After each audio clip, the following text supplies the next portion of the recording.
Okay, my friends, let's dive into today's topic. And on our episode today, we're going to start to explore a topic that needs to be spoken about more in the transformational industry and the coaching industry, and also in the world at large. And the topic that I'm talking about is jealousy. So, today we are going to take a look at jealousy and some of the foundational pieces that you want to know in order to work with it for yourself and also for your clients.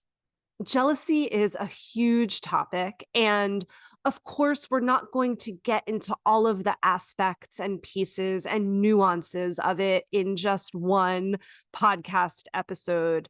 But that being said, I have a feeling that you're going to love what we take a look at today.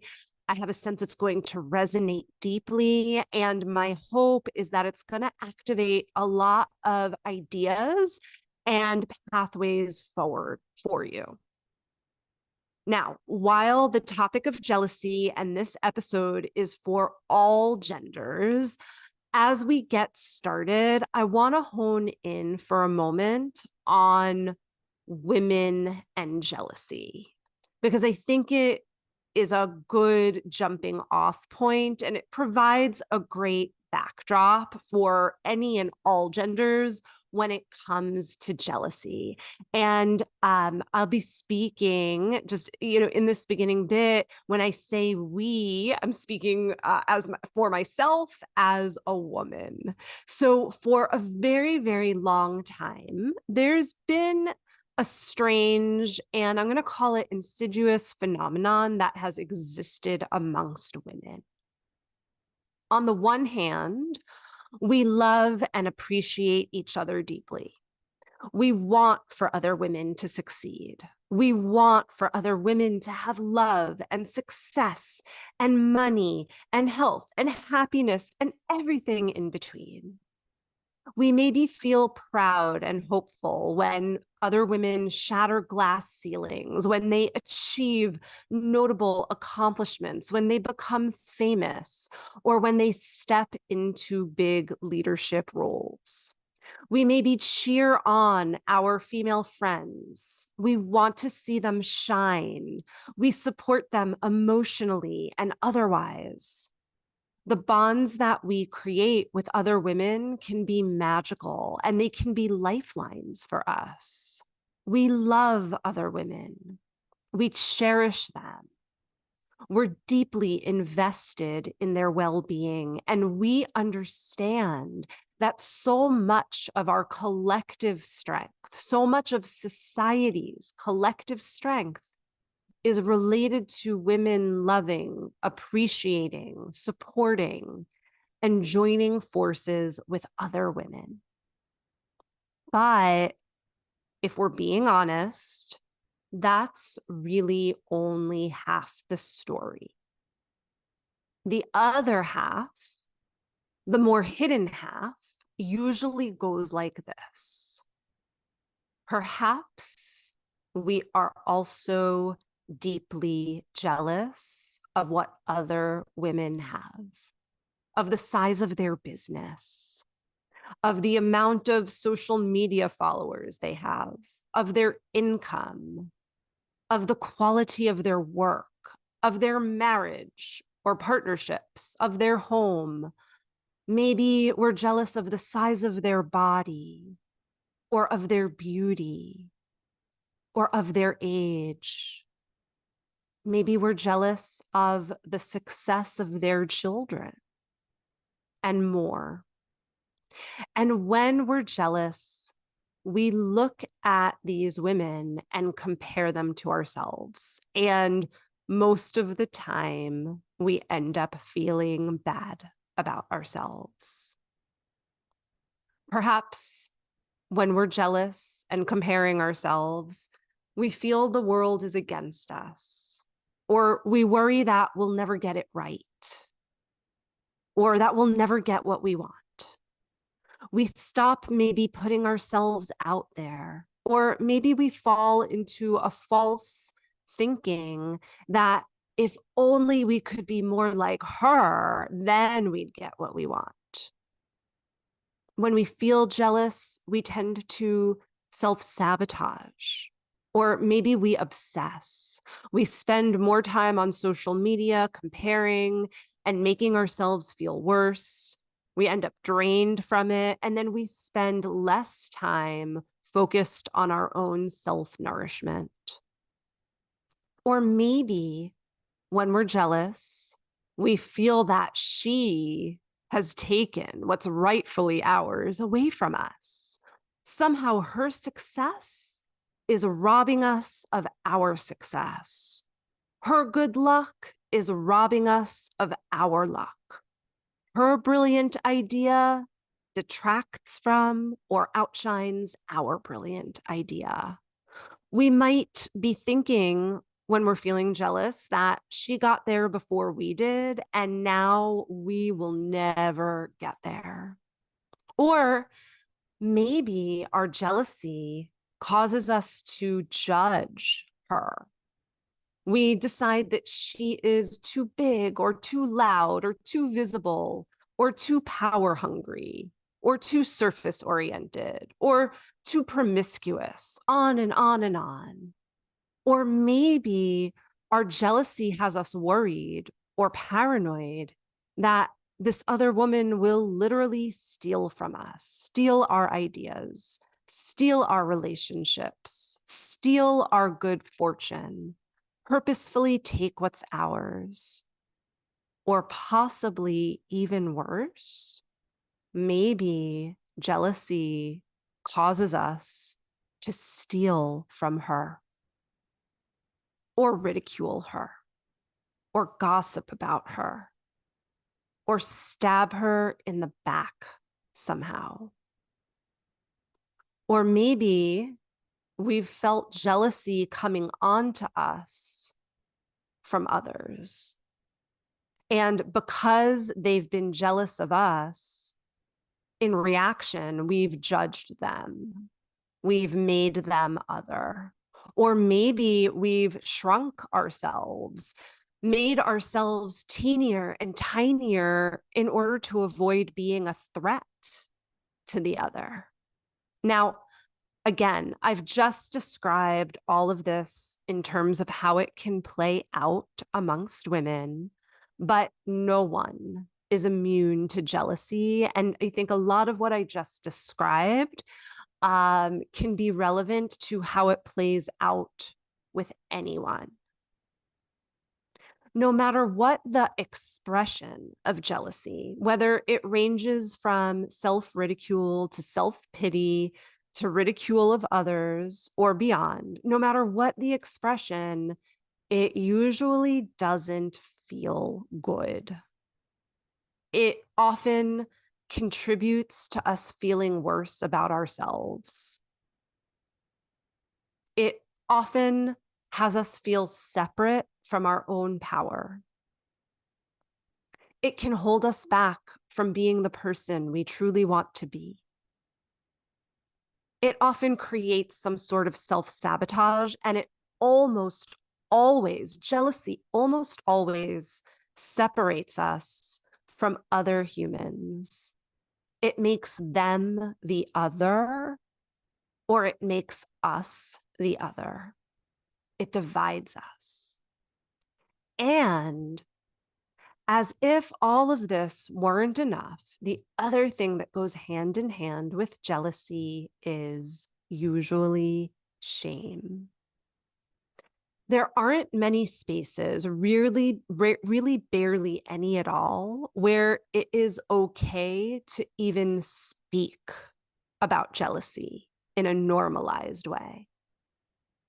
And that's because we've been told by culture, by society, by religion, and sometimes by our own family that to feel jealous is to be shameful, to be ugly in a way, to be monstrous or bad. We've been told that feeling jealousy makes us unworthy. Now, what happens when culture and society tell us to be ashamed of our jealousy? Well, then it's not only the jealousy itself that causes so much pain and havoc, but then the shame of that jealousy intensifies everything. The shame causes us to judge ourselves even more. The shame of the jealousy causes us to criticize ourselves even more. We tell ourselves that there's something wrong with us for having these jealous feelings or impulses, that we're bad. Or we try to pretend like the jealousy just isn't there. We sweep it under the rug. We put it into the shadows. But of course, just like anything that we put into the shadows, it's still there.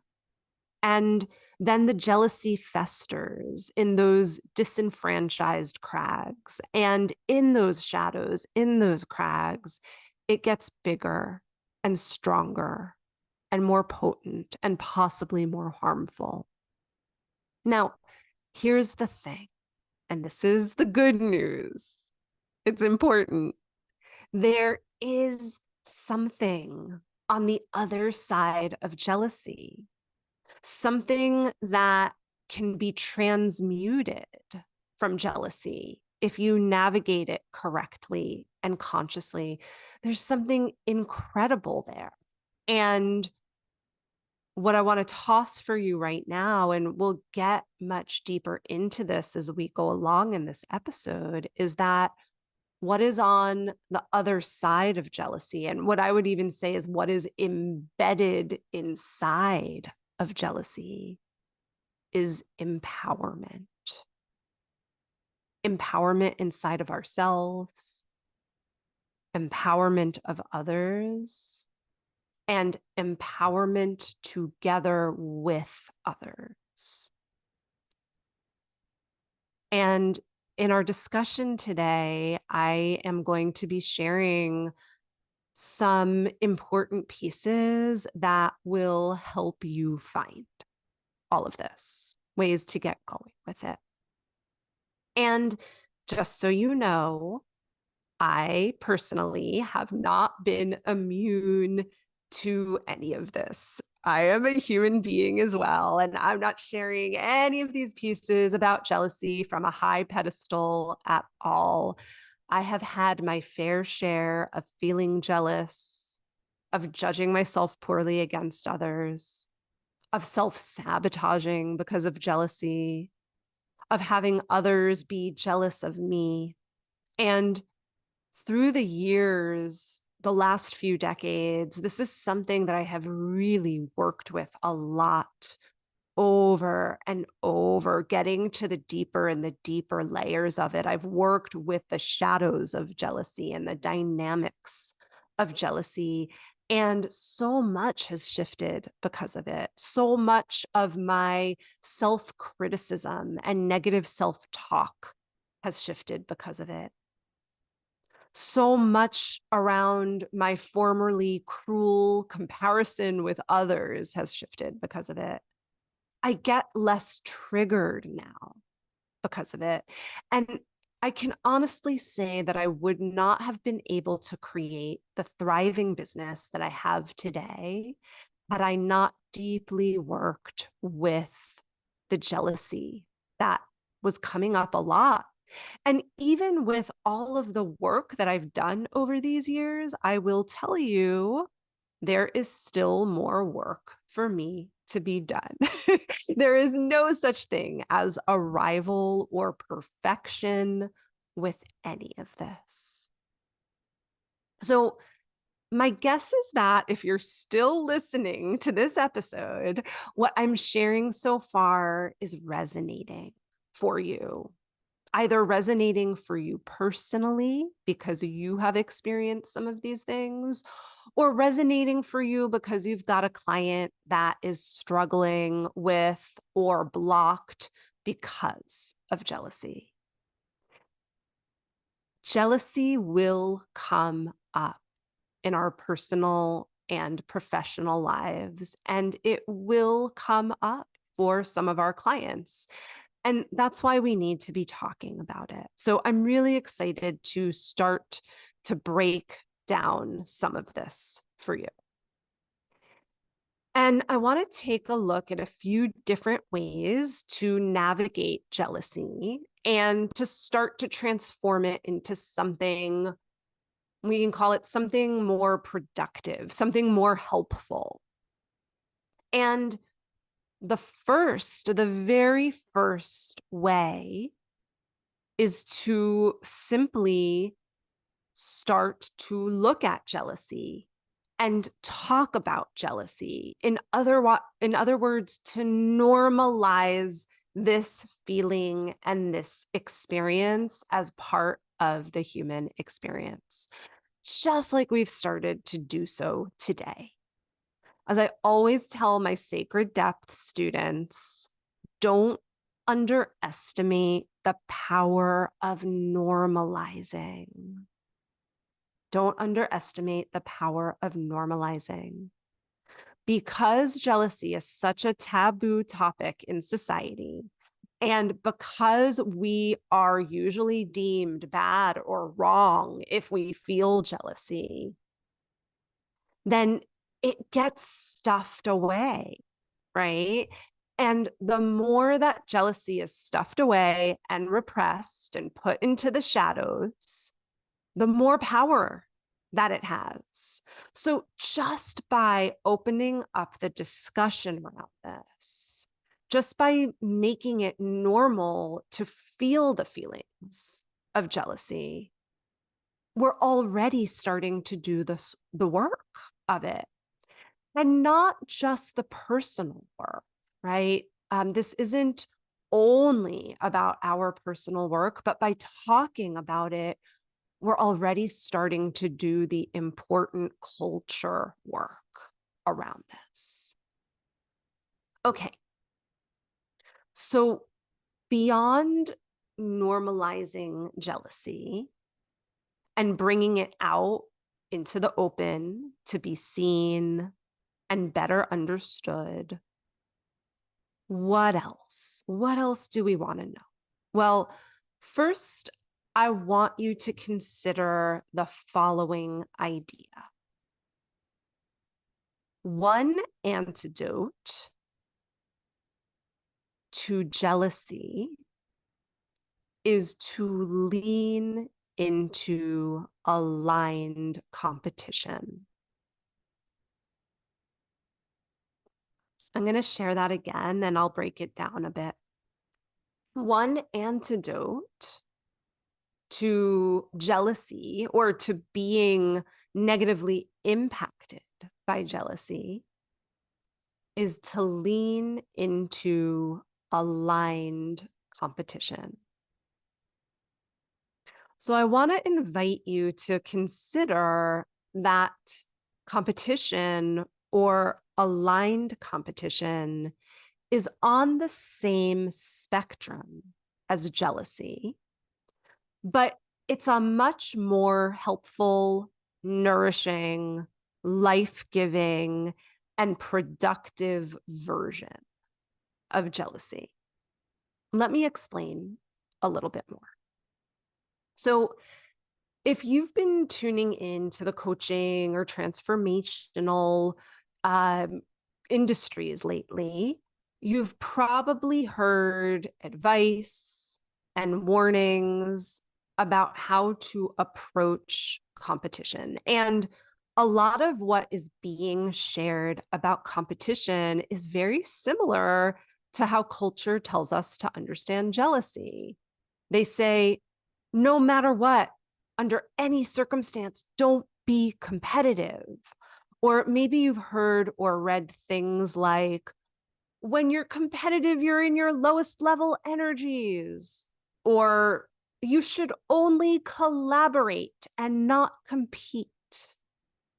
Or maybe you've heard competition is for people who are coming from a scarcity mindset, right? All of these very negative ideas about competition.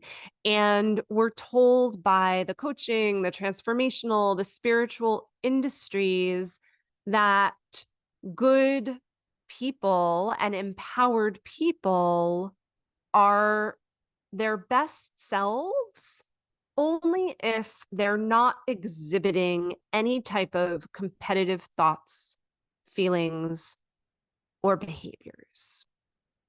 Now, while I get that this advice is coming from all good intentions, probably so that people don't suffer from all of the fallout of jealousy that we were discussing earlier, the myth that there's no room for competition in an evolved or spiritual life or business is flawed, at least in my opinion.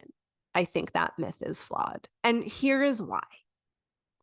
The impulse to be competitive is a normal, natural, powerful impulse that every single human being has access to and that most human beings experience, whether they consciously realize it or not.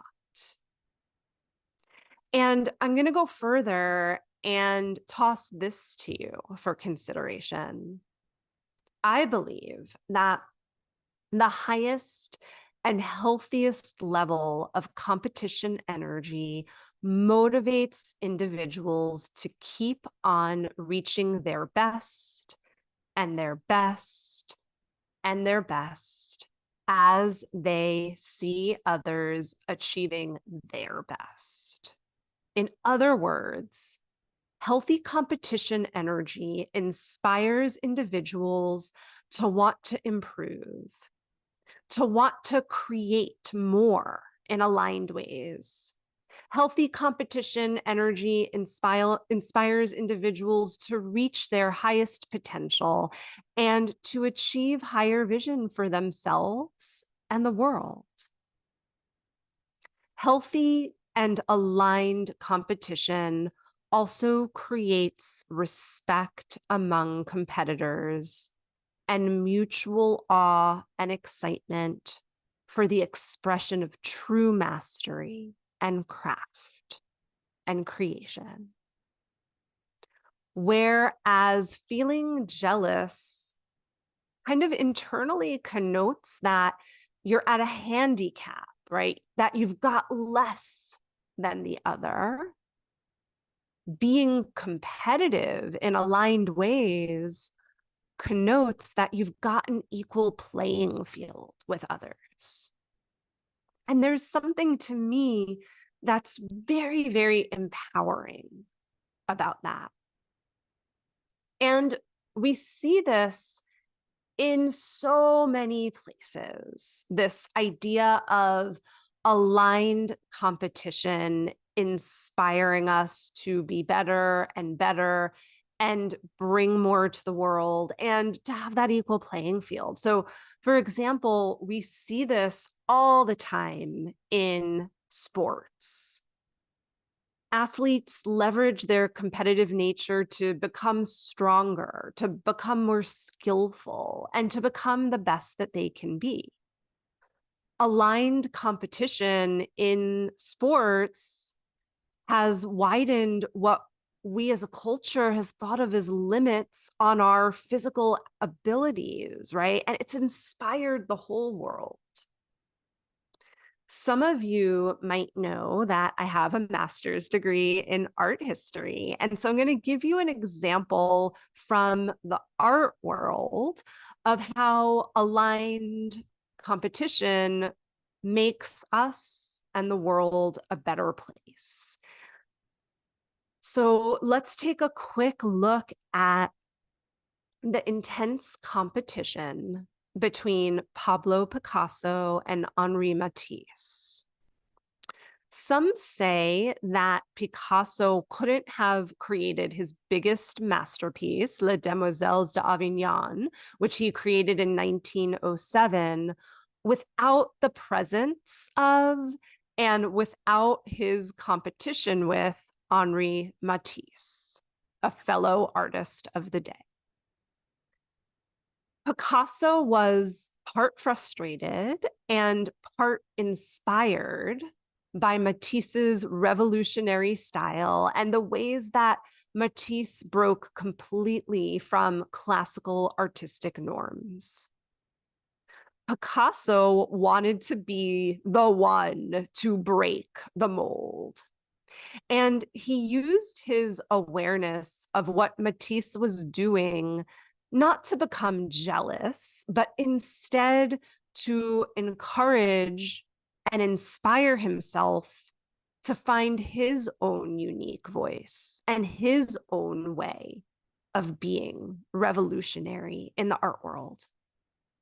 In other words, because Matisse's work was so brilliant, and because Picasso really wanted some of what Matisse had, it inspired Picasso to want to do better and to ultimately create the incredible new style of art that he created. And same with Matisse towards Picasso. Picasso once said, quote, "No one has ever looked at Matisse's painting more carefully than I, and no one has looked at mine more carefully than he." End quote. Matisse acknowledged Picasso, and Picasso's success was very much also a motivator in his own artistic journey. So what I love about Picasso and Matisse and what they show us about aligned competition is that they each used each other and their competitiveness at ways of becoming better and better and fulfilling each other's own potential. I have had similar experience in my own work and business. There have been other coaches out there who I've seen who have never heard of me before. And I have been competitive with them. They're doing amazing things. And instead of getting jealous, or I'd say I have gotten jealous, and then what I've been able to do from there, though, is shift that jealousy into competitiveness, to use these other coaches and other practitioners as inspiration for me to be better, for me to one up what they're doing. And it really, really has made me and my business better. And it's been such a better alternative than feeling jealousy. When you lean in to aligned competition, it becomes harder to be jealous in a way that brings you or anyone else down. And when aligned competition is present, it can really bring out your best self. Okay, so all that being said, the next question is, how can you support your clients or yourself to lean into this kind of aligned competition? It is a bit easier said than done, of course, because of all of our long-standing beliefs and fears. For those of you that have graduated from my Sacred Depths Transformational Practitioner training, you've got lots of tools in your toolbox to do this, to support clients to lean into aligned competition. You have breakthrough questioning skills and creating awareness skills that you can use. You've also got in your Sacred Depths toolbox the rewiring unhelpful beliefs techniques. And you can use that to support your clients somatically to work on beliefs around competition that might be holding them back. In your Sacred Depths toolbox, you've also got the powerful Befriend Your Fear somatic process. And you can use that to support clients to work on fears around all of this. For example, the fear of not being good enough, or the fear of surpassing loved ones, or the fear of what might happen if they were to be competitive, etc. Now, if you want a deeper dive into the topic of jealousy and aligned competition, and if you want to go really on a deep dive personal journey using one of the most classic archetypal tales of jealousy, the story of Cinderella, then check out my home study workshop called Wicked Stepmothers and Lowly Handmaids. It's chock full of deep Jungian inner work around so many of the topics that we've been talking about so far today and more. And I'll drop a link to that workshop in our show notes. It's a really great little workshop with a lot of powerful exercises and information in it. Now, I know I've tossed a lot so far in this episode, but I've still got a little bit more that I want to share with you. And one of the other things that I want us to start to lightly explore today, another way of starting to really get at jealousy in a deeper way so that you can transform it into something much more helpful, is this: jealousy in relationship to power.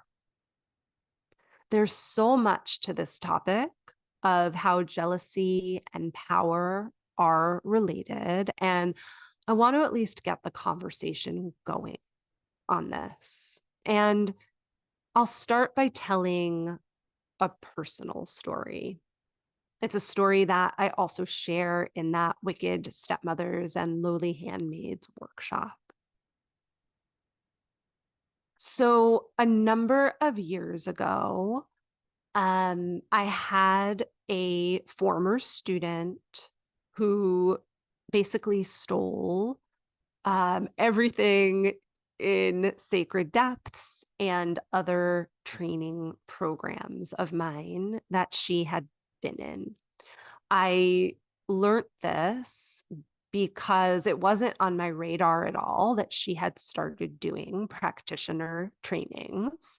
But I was scrolling through social media one day and I saw a post of hers about her, newest offerings and work. And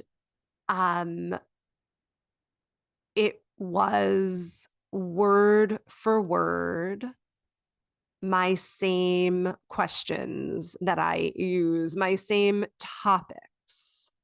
When I saw this post, I knew that there was no way that on some level she didn't know that she had taken this from me. I always try to think the best about people, and I try to think, oh, maybe consciously, she didn't realize that she stole.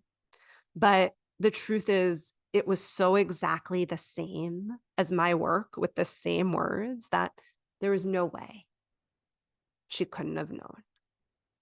Now, I don't believe that her taking all of my work, word for word, much of it, came from a place of her being evil or bad.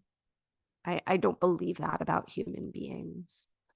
I believe that what motivated her to do this came from jealousy, came from a place of not feeling that her own material was good enough and being worried that maybe her business wasn't achieving enough. And out of desperation, taking something that wasn't hers so that she could do better. When I discovered that this person was using so much of my material, my hard-earned material that I had put together over decades of doing the work, you'd think that my first response to all of this would be to become angry, right? That would almost be a healthy response when you see that someone has stolen so much of your work, right? To become angry. And I was a little angry. That much is true. But I'll tell you, right behind the anger came a number of other feelings and experiences for me that actually felt so much bigger and stronger than the anger that I was feeling. And these feelings impacted me greatly and also negatively. So they really stung. For one thing, even though this woman, this person that I had trusted, had been a student for years, even though she had stolen from me, all of a sudden, oddly enough, I felt jealous of her. I went into this deep fear when I saw that she had taken my work, that people out there would be more attracted to her programming than to my programming. I went into this strange fear just by seeing that she had taken my stuff. I went into this strange fear that my whole business was going to fall apart, that I would lose my business because the way she packaged my stuff as her stuff was more sexy. She was doing better branding, et cetera, et cetera. And honestly, I think that I was scared that maybe her version of my material was better than my version of my material. In this one act of someone else stealing from me, I was somehow slammed straight into so many of my old stories of not enoughness and of scarcity. But that wasn't all.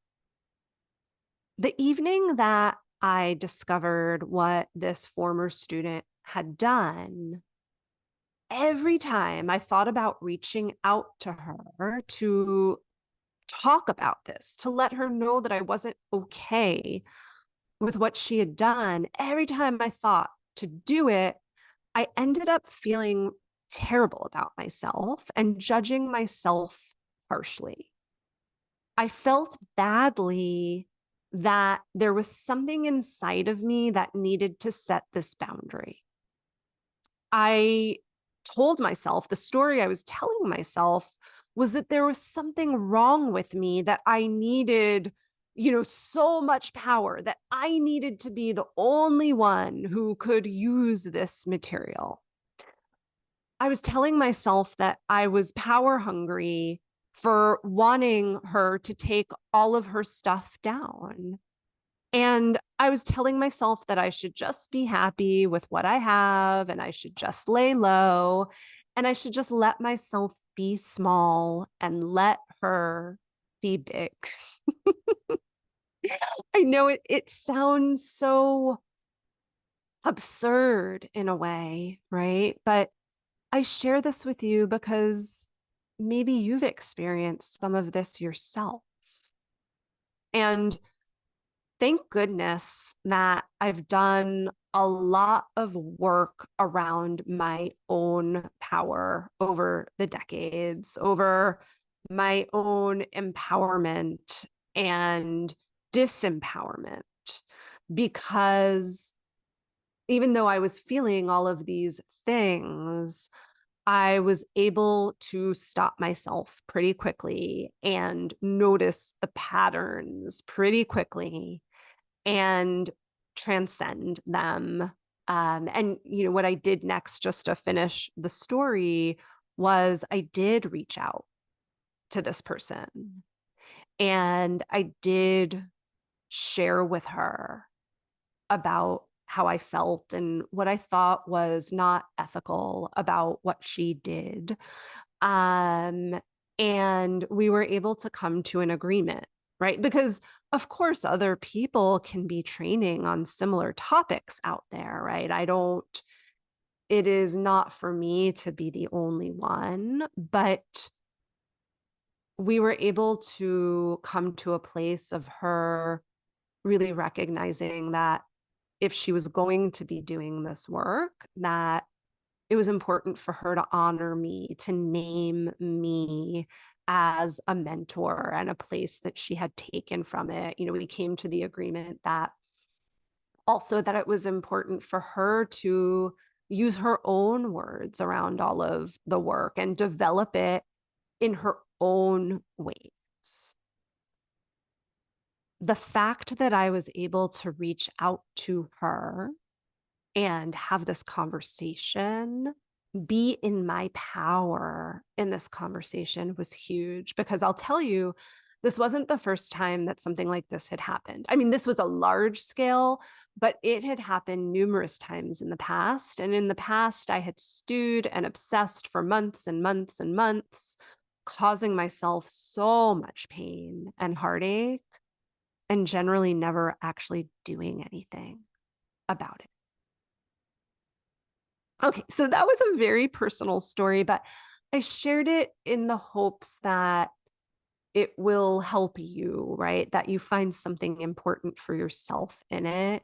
And also, I share it so that you can see in this story, there are a lot of things to see in this story, but hopefully that one of the things you see in this story is the deeper dynamics felt by the envier, who was this other woman, weren't so different than the deeper dynamics felt by me, the one being envied. And of course, we could have a whole discussion on whether envy and jealousy are the same thing. For the sake of this conversation today, I'm using them synonymously, but of course, there's an argument to be made that there are differences between jealousy and envy. Maybe we can talk about all of that another time. But for now, the piece that I want you to consider is this: whether you're the envier or the envied, the one who is jealous or being projected jealousy onto, whether you're one or the other, what is often common between the two is a sense of disempowerment. What is often common between those two experiences is a sense of disempowerment. When you're the envier, underneath it all, you're disempowered because you maybe feel not good enough, or because you don't think you have gifts, or you can't see them. Or maybe you're disempowered when you're the envier because you think what others have is better than what you have. Maybe you feel that someone else or their accomplishments have power and you don't. Or maybe you even feel that they have power over you. Maybe you feel that there's only so much power to go around, and so if the other person got it, you never will. And when you are the envied, not in every situation, but if you get hooked by that dynamic of someone else being jealous of you, like I did in my story, when you get caught in that shadow dance of jealousy, you maybe feel disempowered because it feels like the jealous one took something away from you. Or maybe you're disempowered because you feel like you need to shrink in order to be accepted or loved or seen as good, or simply to keep the peace. Or put another way, you feel you can't fully shine bright in your power because it might hurt someone else, or it might hurt you. You might get hurt by someone else if you shine bright in your power. In either scenario, either the envier or the envied, there is a disconnection from power. In either event, when we look at jealousy through this lens, in one way or another, we can see that there's not enough power to go around. In other words, dear listener, I want you to consider that jealousy can be a direct product of feeling disempowered.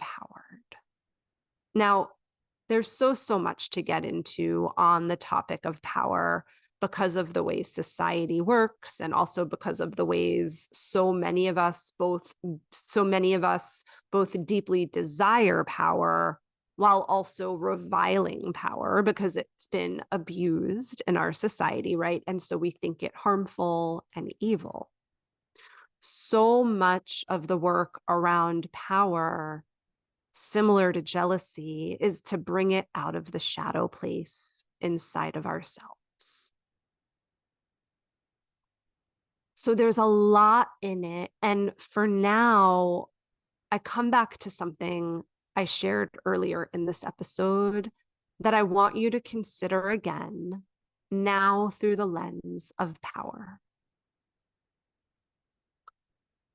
Whereas being jealous connotes that you're at a handicap, that you've got less power than the other, being competitive in aligned ways connotes that you've got an equal playing field and empowerment together. So, all that being said, when you find yourself or a client feeling jealous, another pathway you can lead your client or yourself through is to explore the topic of power, to ask questions, to reflect, and to really create awareness around where your client feels disempowered, around where they feel they've lost access to their power, around where they feel others have power over them, or around where they're scared of having power, even if they also desire it. This can make for an incredibly deep and meaningful and rich discussion and exploration that can lead to so much more. You can harness someone's jealousy to help them find the aligned power and the aligned impulse towards positive power that is embedded inside the jealousy. Now, I'm going to say that again in another way because it's a pretty radical topic. When we are willing to work with jealousy head on, not to put it into the shadows, not to make it shameful, but to normalize it and then work with it, we usually will find that there is power, aligned power that is helpful for everyone, embedded inside of the jealousy, but it's just been tied up we haven't had access to it. I'll let you noodle on that one for a bit. Okay, my friends, I know that this is deep stuff. We're just scratching the surface here, but hopefully this has been a valuable episode. And as I mentioned, I'll put in the show notes a link so that you can find the home study workshop for wicked stepmothers and lowly handmaids. And again, in that workshop, we take a Jungian look at the classic Cinderella story of jealousy. We break it down. You get to do lots of personal work to start to poke holes into how you experience jealousy. I'll also drop in the show notes a link to another home study workshop of mine called Unblock Your Hidden Business and Money Shadow. It's relevant to today's topic because in it, we go pretty deep into looking at the nature of shadow, and we use power as one of the examples. You get to do a lot of your inner work there as well. All right, to sum up, a couple of highlights. Some of the things we looked at today is first just to understand a little bit more about jealousy and how it can impact. We also looked at the big power of normalizing jealousy and how that can be really useful. We've looked at aligned competition as an antidote to jealousy, since we can see them both on the same spectrum. And then we've also looked at jealousy and power on a spectrum as well, and the value of using issues of jealousy to unpack where we feel we've become disenfranchised from our own power. As a reminder, as with anything we work on with our clients, the more we do our own work on it, the more effective we're going to be. So this is a plug to continue to do your own work around jealousy and competition and power. We can only take our clients as far as we have gone ourselves. As always, my dear listener, thank you for taking the time today to be with me in this exploration. I hope that it was valuable. If it was, please consider rating and reviewing this podcast on whatever platform you're listening. I would be so appreciative if you did. Your rating and review go such a long way to help us reach more folks. And of course, if it feels right, share this episode and this podcast with your friends. Until next time.